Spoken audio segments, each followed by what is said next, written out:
Les contes et les légendes existent depuis des millénaires. Si certains sont arrivés jusqu'à nous, c'est qu'ils racontent des choses puissantes, encore capables de nous parler aujourd'hui. Cela n'empêche pas de reconnaître qu'ils sont le produit d'une époque, et que ce qu'ils racontent n'est plus forcément souhaitable ou en accord avec nos valeurs actuelles. Je voudrais cependant prendre un instant leur défense, en commençant par séparer, si pas l'homme de l'artiste, du moins le conte du conteur. Je m'explique. Et pour illustrer mon propos, je m'éloigne un instant des princesses en prenant le conte le plus connu de tous, Le Petit Chaperon Rouge. Histoire très ancienne de la tradition orale, mais dont nous avons néanmoins des traces écrites déjà au Xe siècle, souvent transmises par les nourrices, des femmes donc, parlant d'une fille même pas habillée en rouge, cet attribut-là est de Perrault, rencontrant le loup un peu trop tôt dans sa vie et y échappant par ses propres moyens, vu qu'elle est maligne et en mangeant elle-même sa grand-mère au passage. Si, je vous assure, les contes sont passionnants.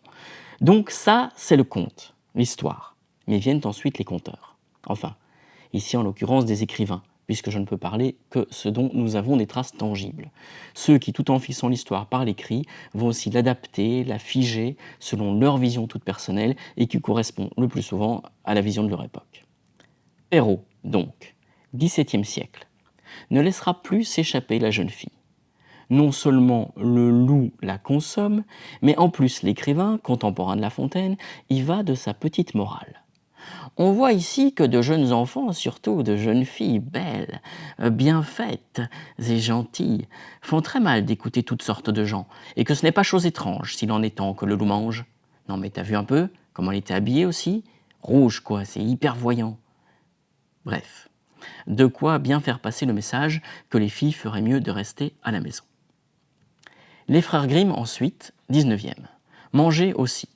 Mais ils se souviennent quand même qu'à la base, quand c'était les femmes qui racontaient cette histoire, elles en réchappaient. Allez, on va être sympa, elle va quand même ressortir du ventre du loup. Mais grâce à qui? Toute seule puisqu'elle est maligne? Non, bien sûr. Grâce à un chasseur qui passait par là avec son gros fusil. Un mec, quoi. Une femme qui s'échapperait par ses propres moyens sans avoir besoin d'un sauveur masculin? Faudrait quand même pas laisser croire n'importe quoi à la jeunesse, hein, mère grand? Ce que je voulais rappeler là, c'est que ces histoires anciennes, jadis majoritairement transmises à l'oral par des femmes de milieux populaires, qui plus est, ont à un moment été fixées à l'écrit par des mecs de milieux intellectuels, avec leur vision de mecs. Et puis après eux, sont encore arrivés d'autres mecs pour les interpréter, avec leur vision de mecs, loup, soit. En vérité, des femmes, comme Yvonne Verdier, l'ont fait aussi, mais étrangement, elles sont moins étudiées dans les universités de mecs. Et il n'est pas totalement interdit de penser qu'il y a eu, peut-être, derrière tout cela, à un moment, une volonté de reprendre du contrôle sur une parole qui circulait un peu trop librement. Le conte oral se transformait évidemment sans cesse, suivant qui le racontait. Eh bien, à vrai dire, il a continué à le faire à travers l'écrit, juste désormais de façon plus lente, moins libre. Car c'est la vocation même du conte de se transformer. Et donc, même plus lentement, il continue, résiste, revient toujours. Des auteurs et autrices d'aujourd'hui s'en emparent encore. En 2024, par exemple, dans le livre d'Hélène Comby, Barbe Belle et autres contes pour toutes et tous, Le Petit Chaperon Rouge devient mauve pour nous raconter encore et toujours cette même histoire de base, à la même structure simple et forte, un enfant rencontre un loup. Mais avec la vision de son autrice, la vision d'une époque, la nôtre, qui refuse désormais le discours de la femme faible. Ici, c'est la grand-mère qui mène les chasseurs, et avec l'aide du loup, car le personnage le plus dangereux n'était pas celui qu'on croyait. Ce que je voulais dire, et j'espère avoir été convaincant, c'est que ce n'est pas le conte qui est à jeter, juste la vision patriarcale de certains raconteurs. Par les images archi-connues qu'il véhicule, images communes dans le sens d'appartenant à une communauté, le conte est peut-être le meilleur témoin des mutations d'une époque. On prend l'image classique, on la tord un peu, et nous voilà avec un nouveau discours. Qu'ont donc à nous raconter aujourd'hui les princesses? Barbe Belle fait partie d'une bibliographie qu'a publiée en 2026 le Centre de littérature de jeunesse de Bruxelles sur le thème des princes et des princesses. En 2026, n'y avait-il pas de meilleur sujet? Franchement.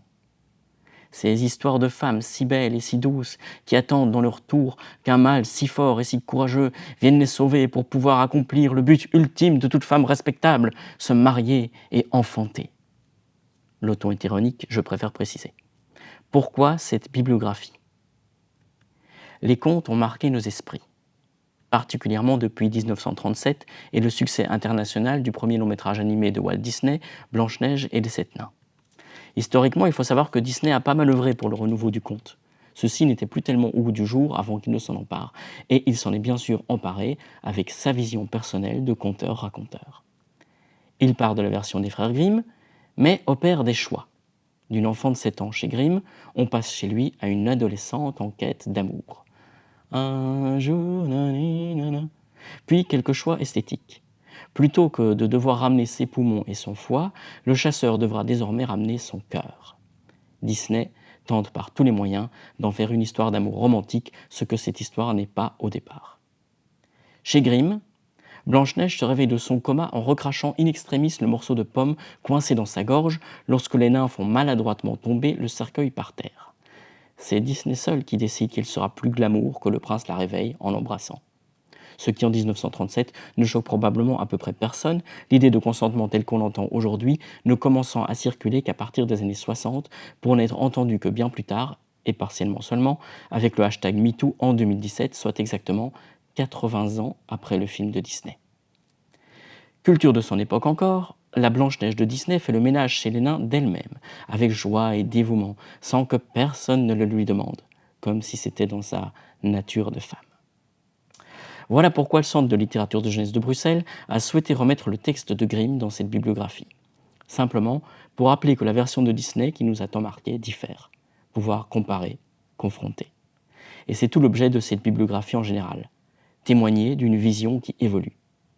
Pour cette raison aussi, le texte de Grimm, 1812, est le seul vraiment ancien. À part le Shrek de William Steig, tous les autres datent du XXIe siècle, voire majoritairement des années 2020. Cette bibliographie aurait donc pu s'appeler Princesse 2.0. Je dis Princesse 2.0 plutôt que Prince et Princesse 2.0 parce qu'on y retrouve sensiblement plus d'histoires de princesses et il est intéressant de le notifier.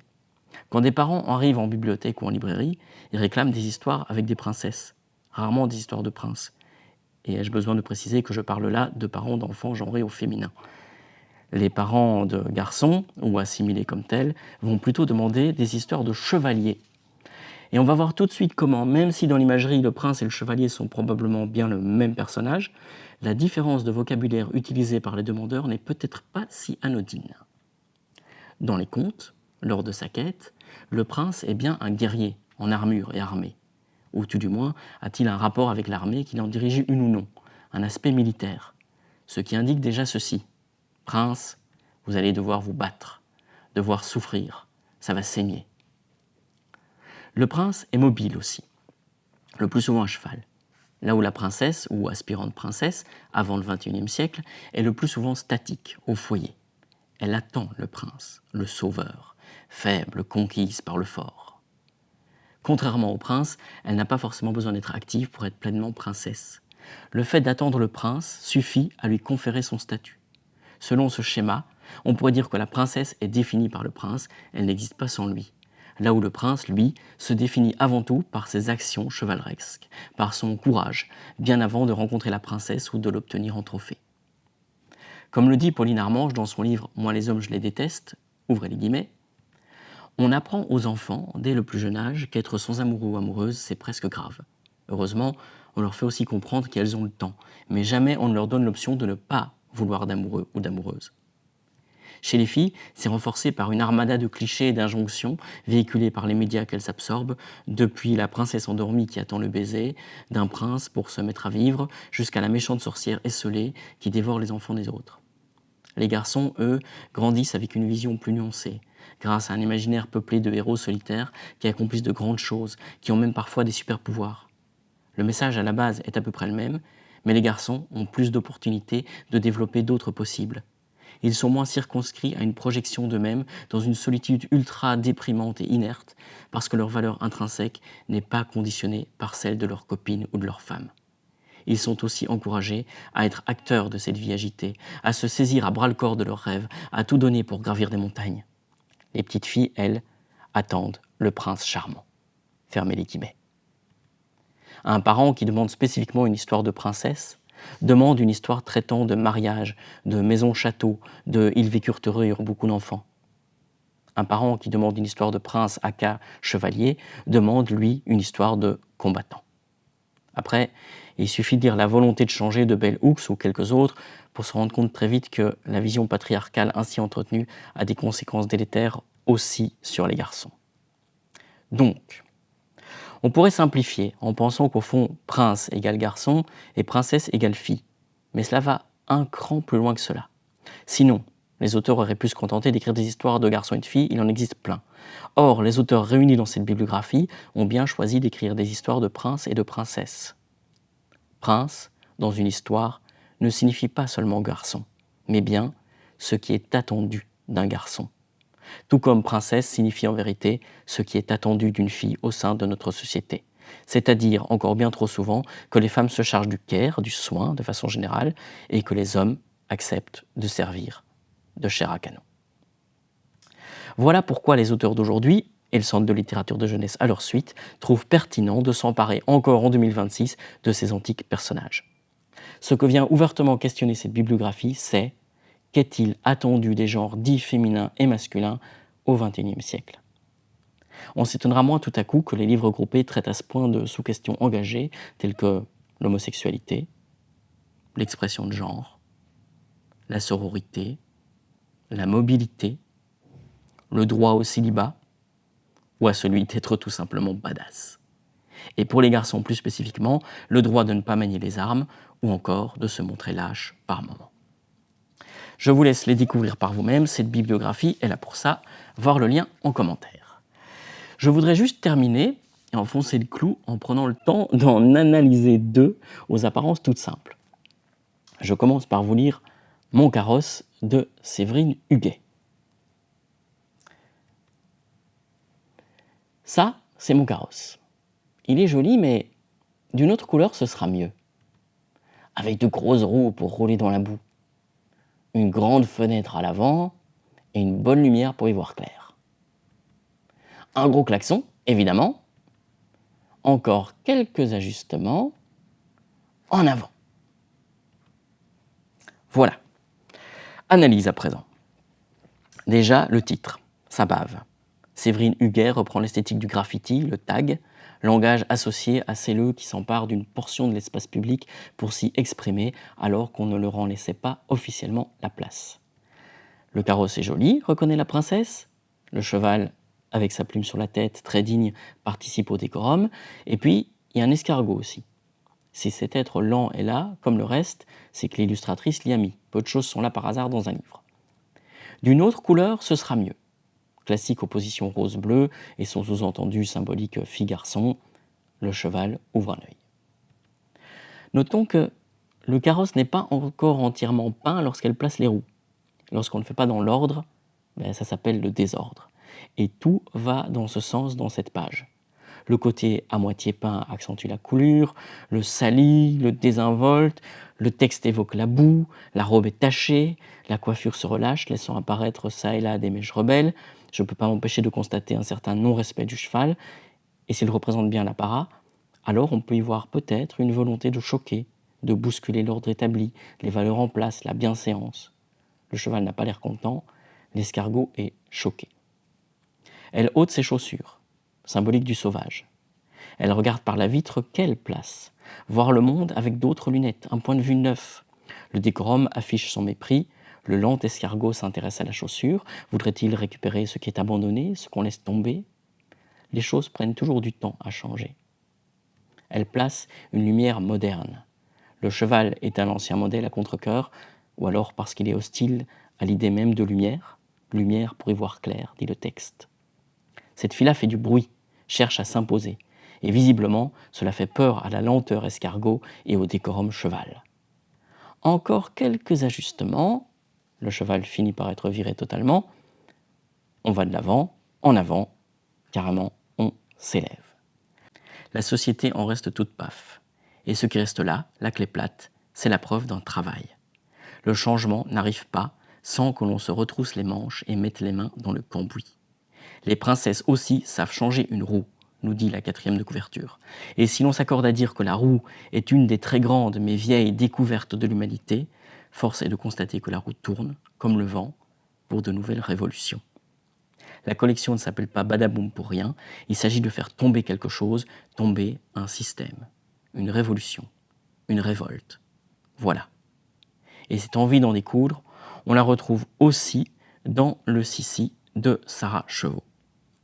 Le Centre de littérature de jeunesse aurait adoré voir ce livre apparaître dans sa bibliographie, il était malheureusement épuisé. Découvrons-le ici. Ce livre n'est qu'une suite de jeux de mots. Cependant, les mots sont des armes, il faut nommer les choses pour pouvoir s'en saisir. Dès les pages de garde, cela commence avec de l'insistance, de la persévérance. Si, si, si, si. Et de nouveau, le décorum. Princesse Sissi. Et le texte de souligner, ouais, je vous jure, un monde comme ça, ce monde ancien-là, ça a vraiment existé. Nos armes à présent. Un si, bien affirmatif. Et une si. Faites gaffe, ça peut couper des trucs. Et si, un espoir. Le rêve permis. I have a dream, disait Martin Luther King à propos d'autres opprimés. Si, ce qu'on pourrait interpréter comme si on est nombreuse. Si on se bat, mais contre quoi? On n'identifie pas toujours directement sa cible, d'autant plus quand elle avance masquée. Si citron? Non. Et la typo se fait plus dure. Si sycomore?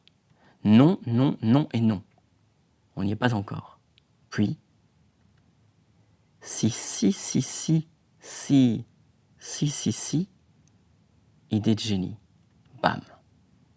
Voilà. Dans ta face, le décorum, la bienséance, l'ordre du monde. Et la typo de ce « mais non » là se refait moins dure, car c'est un « mais non » d'étonnement. On n'en revient pas. Mais si, on l'a fait. Si, les meufs se battent, et c'est ainsi, désormais, ai-je envie d'ajouter, et voilà que ce visage, jusqu'alors sans bouche, sourit. C'est ainsi. Dernière affirmation ou indication d'un conditionnel, à condition de se battre. Petit rébut, mère, si, à Carole, Chloé, Joe, Flo, Mathilde et les deux Fanny, sororité. Page de garde à nouveau, comme au début, sauf ceci, désormais plus grave, en bas à droite. Quelque chose a changé. Et nous espérons que ce genre de bibliographie puisse contribuer à ce changement, au moins un peu.